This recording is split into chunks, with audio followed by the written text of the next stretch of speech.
Galnet News, your galaxy in focus, 29th of April, 3301. In today's news, a hostage situation in Eotienses turns ugly. Adel's armada mobilize their fleet for Valungu. East India Company issue request for peace in Valungu. Emperor's Grace indicted in attack on Emperor. Princess Lavigny prepares to present evidence to the Imperial Senate. The Code reacts to the Alliance victory in Reorte. And President Halsey announces tour of frontier systems. Our top story today. A hostage situation in Valungu turns ugly. Dick McKinley with the full story. A tense hostage situation in Eotienses on Tuesday morning turned bloody as East India Company members failed to negotiate the liberation of an Imperial trader from the Code, a well-known pirate group. The Imperial trader, unaffiliated with either group, was destroyed after an attempted escape, resulting in tens of millions of credits and property loss, as well as small-scale skirmishes between the two organizations throughout the night.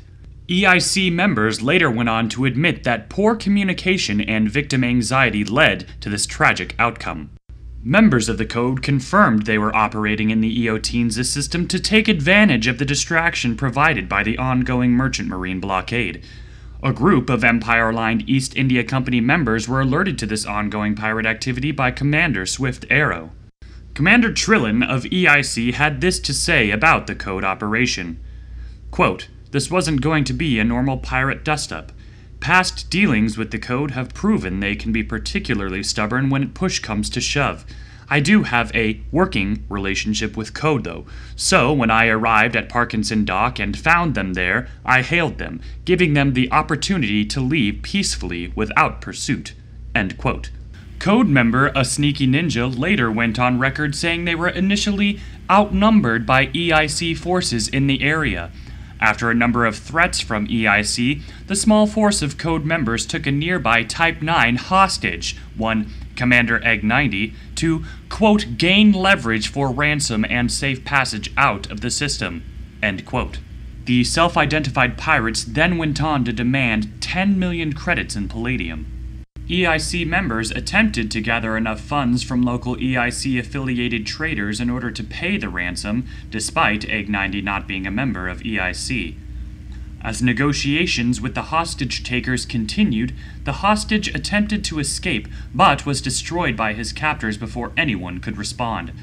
Commander A Sneaky Ninja of the Code later speculated that the hostage had been instructed to flee by the acting EIC hostage negotiator, Commander Trillin.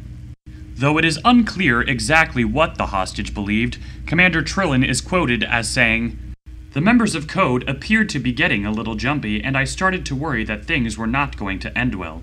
I contacted Commander Egg 90 asking if he was ready to run if, expletive, hit the fan, but I think he misinterpreted that because at that very second he boosted and was destroyed by the members of Code."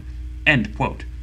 After the destruction of the trader, chaos broke out as both sides opened fire on one another. The fighting was reported to have lasted for several hours, with both sides suffering major losses. Damages are currently estimated in the hundreds of millions of credits. Galnet News reached out to the Code, who had this to say. The approximate ship destruction estimate is currently sitting at 3 EIC deaths for every 1 Code death. The Code apologizes for the destruction of these EIC vessels, but we will destroy anyone who gets in our path of riches and plunder. End quote. Dick McKinley, Galnet News. More on Valungu now. Galnet News has today received a report that the Pilots Federation organization Adel's Armada has mobilized its entire fleet into Valungu. The move came a few days ago with the aim of rallying all independent federal troops and the Federal Navy against the Empire faction Patrons Principals, who launched an invasion of Valungu in response to perceived federal hostilities in Léonard. Adel's Armada have warned all Empire fighters in Valungu that if they are caught within the system, they face execution, and have been aiding the Valungu Public Company in their efforts to rid Imperial forces from their home system. The Valungu system has become an unwanted flashpoint for hostilities between the Federation and the Empire, all based on the Earth Defense Fleet's actions in Léonard, which stands in stark contrast to Léonard itself, which has stood peacefully for many years despite a troubled past. Staying with Valungu, following reports that the East India Company, an empire-aligned organization known for its charity events and trade agreements, had been drafted into the troubled Valungu system to broker peace negotiations, Galnet has learned more about its involvement from a statement released by Public Relations Officer Juris Macus. Macus began by noting that he has blood relations to the Faviol family, who control the operation of the Patron's Principles, the group responsible for the initial assault on Valungu, as his mother was a Faviol. In this statement, he said, "I am not privy to the true nature of Faviol's expansion into neighbouring Valungu, nor to the Blossom's aggressive moves to increase their influence within Liaden and take it over. Put simply, I do not care for their squabbles, and neither does the East India Company. However, one thing we were able to ascertain as fact is that a terrorist group known as the Earth Defence Fleet was seeking to start a war between the Federation and the Empire. Our stance is simple. We wish to maintain the peace, not simply in Liaden, but between the Empire and the Federation proper. Liaden, formerly Delta Aquilae, is a symbol of the peace that exists between our two great galactic nations. Any Imperial who acts alongside the Patron's Principles in Valungu is breaching the long-standing peace treaty that was signed in 2381. It's the very document that has kept the peace between our two nations for nearly a millennium. Peace is far more important than a feud that dates back over 1,000 years, and the reasoning behind it is long forgotten. We have authorized a small group of our own company privateers to assist in repelling the Patron's Principles from Valungu. We did not make this decision easily, nor do we enjoy it. However, with the Patron's Principles' refusal to return to Liaden peacefully, we feel it is imperative that we keep the peace at any cost." Macus then signed off his statement with the customary East India Company motto, Sequi Stellas. The volatile situation in Valungu appears to have created fractures in the Empire, with Imperials now fighting on both sides of the conflict. The long-standing non-aggression between the Federation and the Empire has been called into question in this latest war, and there appears to be no clear answer at this stage. A number of factions are now involved, some of whom are claiming to have the upper hand in deciding the outcome of the Valungu conflict, but at the present time, the situation still looks bleak for its inhabitants, and the surrounding space continues to fill with weapons fire and ship debris. More news on the assassination attempt on Emperor Hengist Javal now. Over to correspondent Rosso Asterisco for the story. Several weeks ago, Imperial Palace security uncovered an attempted plot to poison Emperor Hengist Duval. Princess Lavigny Duval and Chancellor Blaine both launched their own investigations into the matter. The Chancellor's men managed to locate and question the would-be assassin, but they were unable to extract any useful information. Fortunately, members of the Imperial Court had more success.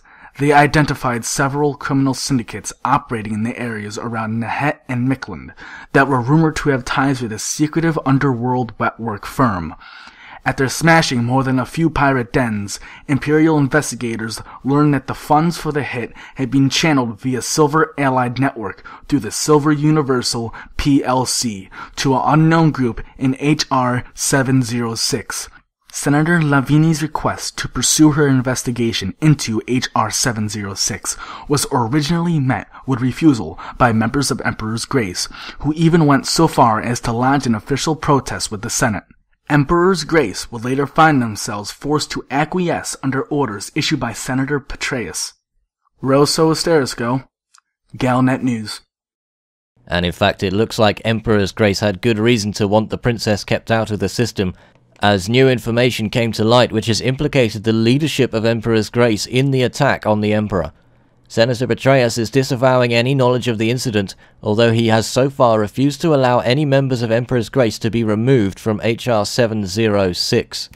And at a conference held ahead of the closed meeting of the Senate, Senator Arissa Lavigny addressed her supporters in a speech streamed live from the Lavigny family home on Topaz.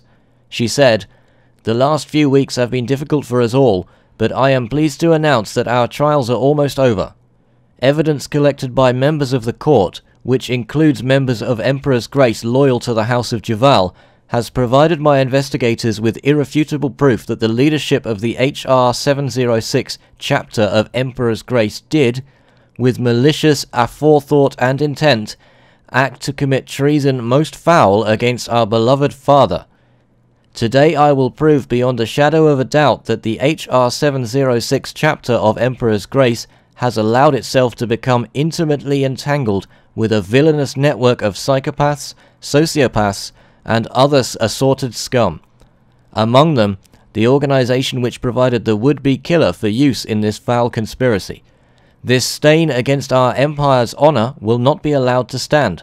Justice will be done this day. Hail to the Emperor, bask in his glory. Once again, those are Princess Arissa Lavigny's comments at a conference held before the closed meeting of the Senate.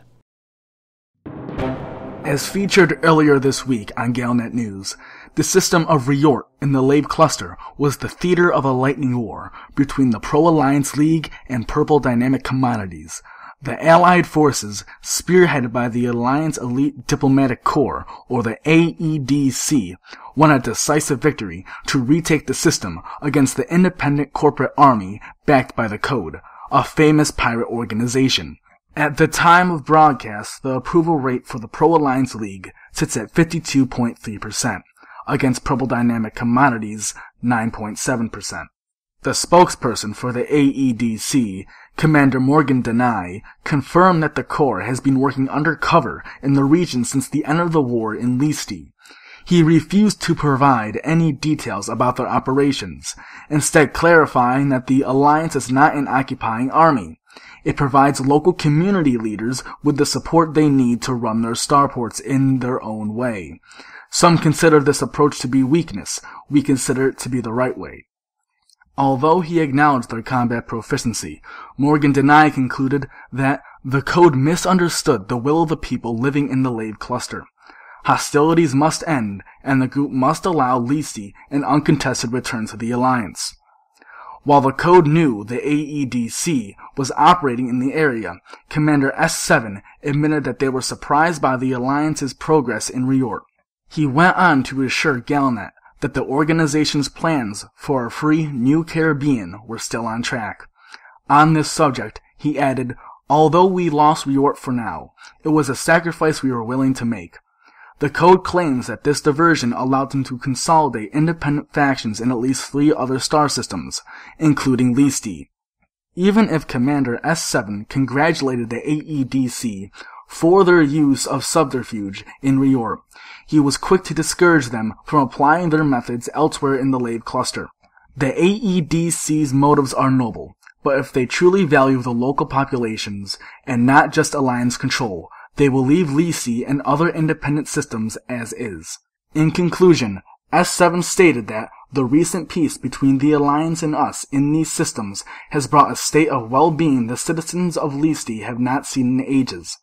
Independent analysts have confirmed that the system has been in an economic boom ever since the Reinhardt and Telus Corporation took control of George Lucas Station. Although the possibility of a diplomatic solution still exists, the situation remains volatile in the region. Many commenters in the Alliance are now calling for an official statement on the crisis from Prime Minister Edmund Mahan before it degenerates further. Rosso Asterisco, Galnet News. Some Federation news now. The President's office has today announced that President Halsey will soon be setting off on a tour of the Federal Frontier Systems. The purported aim of the trip is to build stronger links between Sol and its many offspring.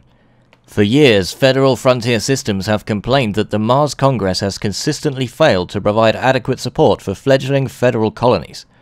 During the tour, local leaders will be given a chance to meet with President Halsey to discuss what Sol can do to better support local governments, frontier enterprises, and federal residents. Some of the destinations announced include HIP 53688, Tinia, 78 Ursae Majoris, Su, and Ferujlum I-645.